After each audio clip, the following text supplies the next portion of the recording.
le président de la Fédération de Russie, Vladimir Vladimirovitch Poutine.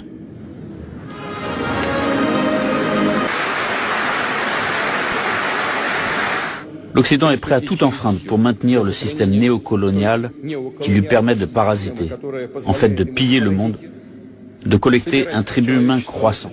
La Russie est une grande puissance millénaire, un pays civilisation, et elle ne vivra pas selon de telles règles. Cet Occident n'a aucun droit moral, elle discrimine et dissocie les peuples entre ceux de première catégorie et les autres. Nous n'avons jamais accepté ce nationalisme et ce racisme politique, et nous ne le ferons jamais.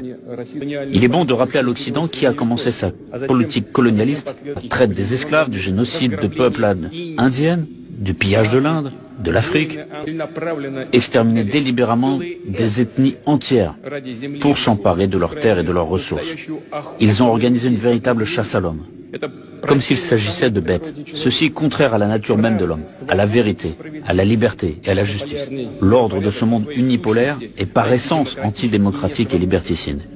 Il est profondément faux et hypocrite. C'est absolument honteux. Honteux pour ceux qui le font, honteux pour ceux qui, comme des esclaves, avalent en silence et sans broncher cette insolence. Le diktat américain repose sur la force brute, la loi du plus fort.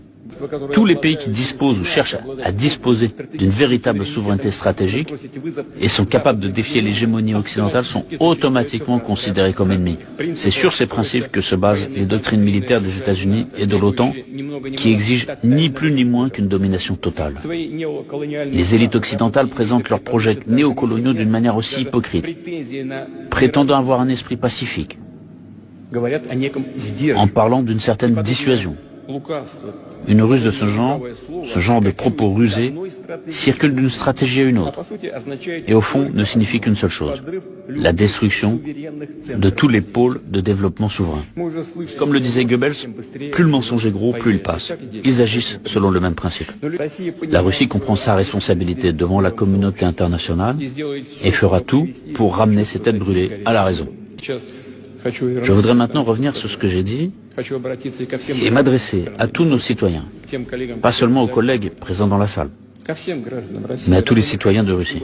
Voulons-nous vraiment avoir ici, dans notre pays, au lieu d'un papa et d'une maman, un parent numéro 1, un numéro 2 ou un numéro 3 ?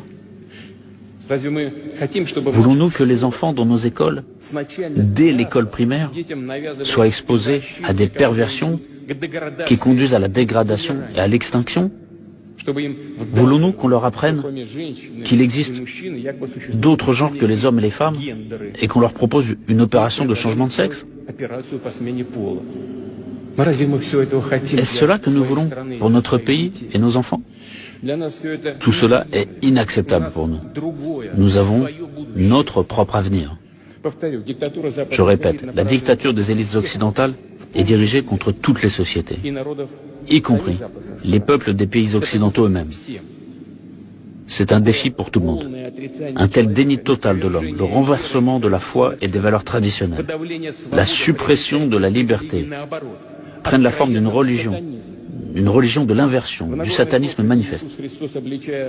Dans le Sermon sur la montagne, Jésus-Christ dit en dénonçant les faux prophètes, « C'est à leurs fruits que vous les reconnaîtrez. » Et ces fruits empoisonnés sont déjà évidents pour tout le monde. Pour les générations futures, pour nos enfants, petits-enfants et arrière-petits-enfants, nous devons les protéger de l'asservissement, des expériences monstrueuses qui visent à mutiler leur conscience et leur âme. L'effondrement initié de l'hégémonie occidentale est irréversible. Je tiens à le répéter encore une fois. Il n'en ira plus comme auparavant.